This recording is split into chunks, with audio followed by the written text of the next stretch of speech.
Hey everybody, Nick here, and today I got a review for you of this big guy right here. This is the Monterey Bay Knives XLS or Extra Large Slayback, or whatever. It's the biggest Slayback.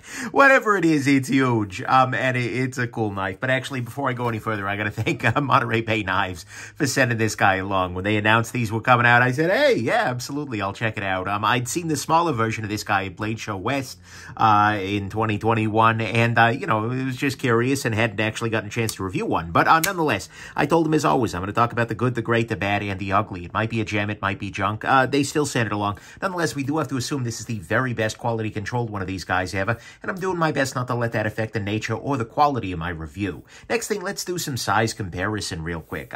This is not small. We'll put it up first off against the Spyderco PM2, and what we're going to see here is this is not small, right? This guy, the handle length is greater than the PM2. The sharpened blade length is almost the same as the PM2's entire blade length. And so that's that. Here it is against the ProTech, not ProTech. Wow, sorry. I'm about to review a ProTech, the Ontario Rat number 2. Here it is against the Spyderco Delica. Here it is against the ProTech TR5, just because I'm bringing it up. And then actually, one other piece of important size comparison. Let's put it up against the Monterey Bay Knives EZC 1.5. In a lot of ways, these knives are, well, they're from the same designer, right? But they are closely related in spirit, certainly. But we see that this is a big knife. It's huge. Next thing, who the heck is MBK? Well, MBK is a small company. They are based out of Monterey Bay, well, that area, Carmel, California. They are now shipping a USA-made model, but this is made in China. This is one of their overseas versions. This is an XL version, as you can tell here, of the Slayback knife. They originally did that as a double-detent front flipper, and then they made a locking flipper version of it, and now this is the XL thing. And the smaller version, for what it's worth, won the Best Factory Folder competition at Blade Show West 2021.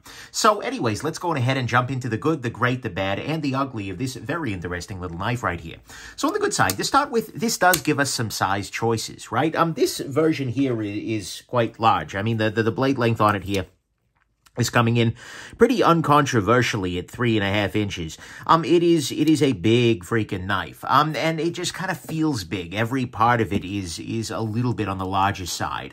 So there's this guy, and there's also a 3-inch model, which is going to be a little bit more carryable for most everyday folks. So, I do like, though, that they're giving you the option here. For the folks with big hands, you can go with the big knife. For the folks with little hands, like myself, you go with the smaller version. So there is that. Next thing, the price on this guy is $225, and this is an okay price, right? It's got the biggest thing it's kind of got going for it is the blade here, and we'll talk about that a little bit later, but it is a San Mai style ZDP blade, which is really nicely done, and the titanium is nicely done. The action is good. You know, overall, it's a pretty nice design. Yeah, okay. Right, the price is not like, oh my God, but it's also fine. It's an okay price. No real argument there. Next thing, this guy has a lot of contouring, and I actually do appreciate that. It is not just it's not just flat, right? There is a little bit of contouring that we've got going on across here, and there is some machining going on, which I do appreciate. And actually, just generally speaking, the details here are pretty good, right? You get little details like, for instance, the bottom of the clip here is actually not flat against it. There's that little pickup there, which I think adds a little bit of something to it. It's got a nice little backspace to it. The blasting on the knife overall is actually quite nice. I'll see if I can kind of show this off by cleaning it up a little bit, but it almost ends up with like a golden hue to it, which I sort of do appreciate, right? It's well done there. It is internally milled. What we see here is on the bottom side, well, the show side, that they have milled out a bunch of the titanium to lighten the knife overall, although it's still a little bit of a heavier boy. And then the lasering, as always, is quite good, with Ray's logo along the top there, which is good, as well as the MBK logo. They've just done a lot of nice little details there. And ergonomically speaking, it's actually pretty good. It is certainly a very thin knife, which is actually another good thing, right? It's relatively thin in the pocket. But at the same time, ergonomically speaking, it works quite well in the hand. This clip is contoured well. The handle is contoured well. For my relatively small hands, I've got more than a full 4-finger grip on it. And it's pretty excellent. And you can actually choke up to the top of this flipper tab here if you'd like to really get close on one. It's a little bit dicey with this little tip right there, but you can definitely definitely do it, and that can give you another ergonomic opportunity here. But nonetheless, the ergos here are pretty solid. Next thing, the action on this guy is great. Particularly once I took it apart. It was fine before, but now it's good. Right? This is an absolutely nice action, and this is still factory fresh. I imagine after wearing it in a little bit more, at the time it hit my finger on the close. But this is very nice, and it is also a liner lock knife, so there is no detent bar on the back here. I mean, it's underneath there, right? So it's not the case that, for instance, if you're resting your finger here, the detent is going to be stronger. So it just has a very, very nice strong detent all the time. Whoa, what's that? A last-minute edit into the good section? Turns out, as I mentioned in my disassembly, that inside the case with this guy, and I didn't notice it because it was tucked down into this area, there is an entire separate hardware kit there, which means that if, say, you were an idiot and you were to accidentally strip out this little bit here, there are 2 of them spare inside there, so you can get that swapped back out. This is something that I didn't even think to look for because I am so not used to it being a thing, and it is a spectacular thing. Because look, if somebody like me, who is, given, not a brilliant man, can make that kind of mistake, disassembling as many knives as I have, then chances are you can too, and this is a way that it is a complete and total non-issue. So Monterey Bay, really well done with that, and this absolutely merits inclusion into the good, and frankly, in my heart of hearts, this is pretty great. But I just wanted to let you know that. You're not going to see reference to it in the rest of the video, but it is absolutely wonderful, and it is a thing that I really hope we see more makers doing, and it's a really nice progressive move by Monterey Bay. So well done, guys. Keep up the good work there. Back to your normally scheduled review. That's great. Then finally, on the good side, this has a very unique design. To me, the Slayback design, I'm going to be honest with you, this particular look doesn't speak to me particularly, with a little bit of harpoon, with a little bit of, it's a very aggro sort of version, right?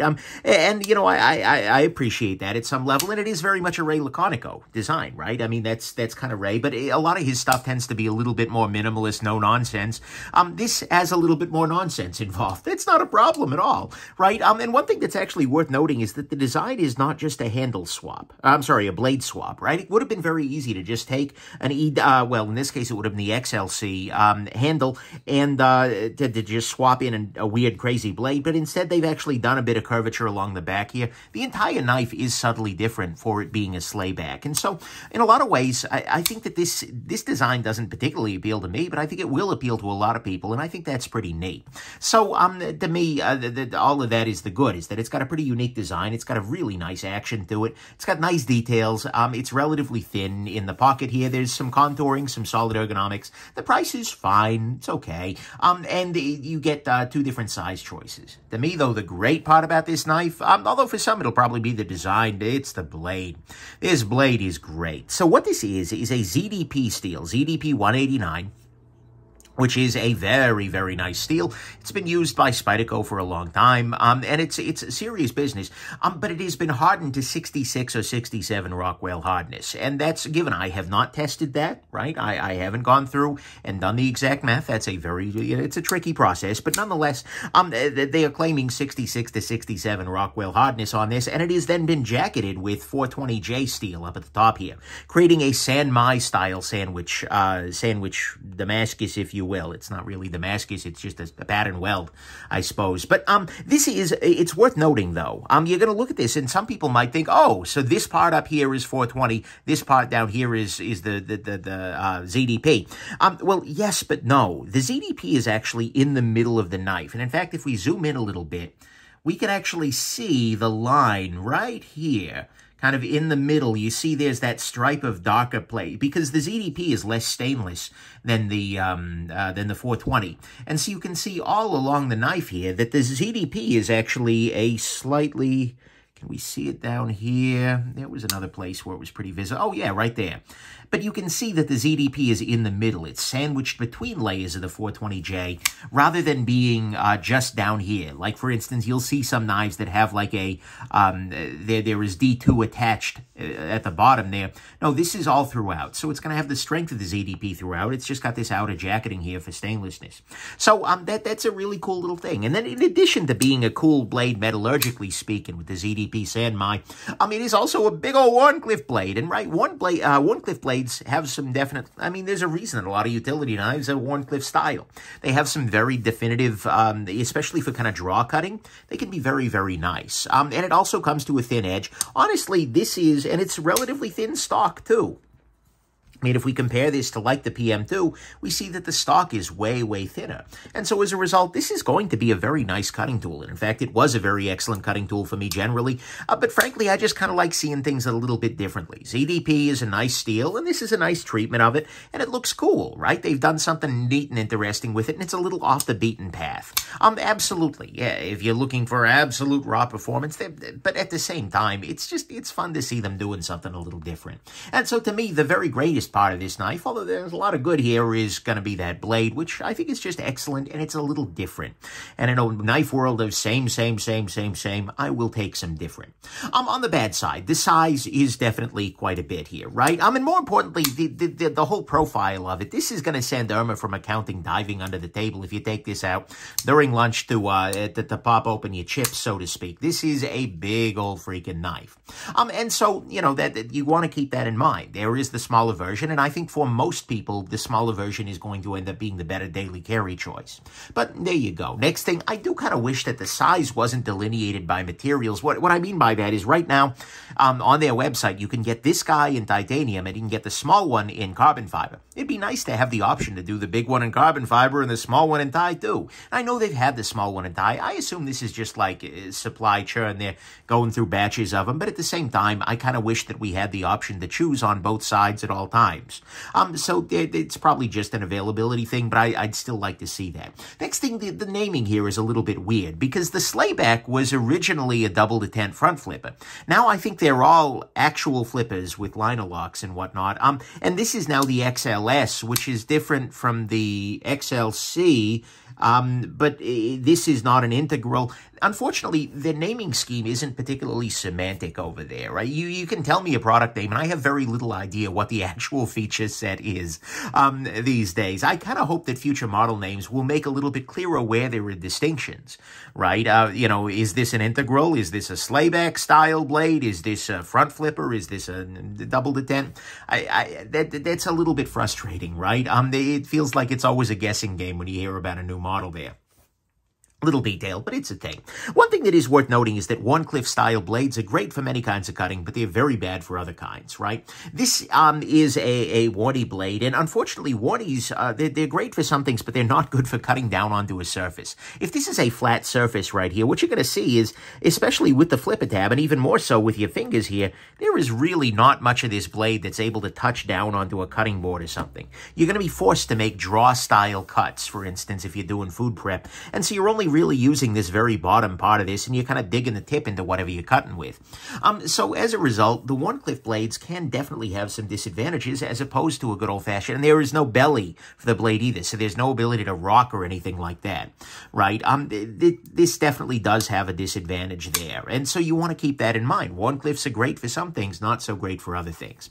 Next thing, the balance on this guy is a little bit further back than I'd like. It ends up balancing someplace a little bit closer to here. It's not terrible by any stretch of the imagination, but it ends up feeling a little bit strange in the hand, and especially if you choke up a little bit, the balance is farther back. I get it, right? It kind of makes sense. There's a lot going on back here, and I bet the carbon fiber ones are balanced perfectly, but at the same time, that's a thing. You are also a little bit far from the blade if you're not choked up, right? This has a very long flipper tab, and so as a result, you can be the better part of an inch away from the blade as you are holding the knife. Like I said, you can choke up, but that puts this little guy in range, and that's not necessarily amazing. That's a thing. And then another thing to consider is that this guy just ends up being wider in the pocket than the equivalent EZC version. One of the nice parts about the EZC is how little the blade sticks out, right? This would just kind of be relatively flush. And so by giving it that extra bit of harpoon cleaveriness, you end up sticking out of the pocket a little bit more than you otherwise would have. And then finally, of course, this is pocket pecking like crazy. It has a big old flipper tab on it that is pecking on whatever's in your pocket all damn day long. Is it a big deal? No, not necessarily, but it can be a little bit annoying. And although they've done some rounding and chamfering on the outsides of the flipper tab to minimize that, that is definitely one of the downsides of flippers, and especially ones with big old tabs like this. So to me, all of that is the bad, is that it is pocket pecking, it is wide in the pocket. You are a little bit further back away from the blade while you're cutting. The balance is a little bit further back than maybe I'd like. I forgot to mention the disassembly. Disassembly was very awkward. If you watch my video, part of it was errors that I made, but part of it is also the fact that you take the pivot out on this side, you take these screws out on this side, this back spacer here is unshouldered. That was a very frustrating thing. And so putting everything back together turned out to be much more of a pain in the neck than it needed to be, and it was very counterintuitive to be assembling and disassembling the way that it ended up being. So that's a little bit frustrating nonetheless, but that's a part of the bad there. Warnies also do have some disadvantages. The naming doesn't make a lot of sense. It's weird that you can't get all sizes and all the materials, and the size is definitely quite a bit. On the ugly front, there's nothing particularly ugly here. It's just, it's just a fine knife. So let's go in a final conclusion, where I'm going to tell you that it's a fine knife, right? It's got some size choices, got a fine price. Solid ergonomics, a thin carry, nice details, great action, unique design, and a really, really well-done blade, which I think is, for most knife nerds, going to be the main appeal here. It is absolutely a big old knife, with a weird delineation of size and materials, strange naming, awkward disassembly. Balance, it's a little farther back, it's a little wider in the pocket, and it is pocket pecking 100%. In practice, there are two reasons, and I would say exactly two reasons to love this knife. One of them is if you look at the design and you're like, yes, oh yes, if you're looking at this slayback and going, yes, girl, slay, this is 100% going to be an interesting knife for you, because in a lot of ways, it's a little different, right? And especially from Ray, it's a step out. It's got a much more of a wink, wink, nudge, nudge feeling than a lot of Ray's stuff, which tends to be just the facts, ma'am, utilitarian, minimalistic. And so for a lot of folks, I can see this appealing simply in the size domain. I can see this being interesting there. And so there is that. There is going to be a group of people who want this blade, and to whom the rest of the design isn't as important. Having a big old Wharncliffe, full 3.5 inches worth of sharpened blade length, well, okay, almost 3.5 inches worth of sharpened blade length on a straight edge Warnie in hard ZDP jacketed, oh, that's going to be interesting for a lot of folks, right? There are specific cutting tasks where this could be very, very, very nice. Things like closed cell foam and such. This is going, and also with relatively thin stock, which distinguishes this from some of the other options out there. Like the Yo Jumbo from Spyderco has much thicker stock. And so if you're going into something that is relatively hard, this could be an interesting idea for you. And there are relatively few big Warnies out there on the market. I mean, they're out there. Don't at me. But at the same time, this definitely stands out a little bit more in that way. But those are really the reasons you're going to love this knife. You're either loving the design or you're loving this specific blade. For everyday carry, though, if neither of those are true, honestly, there are a lot of choices in this price range, right? I mean, $230 is, it's a fair chunk of change still, right?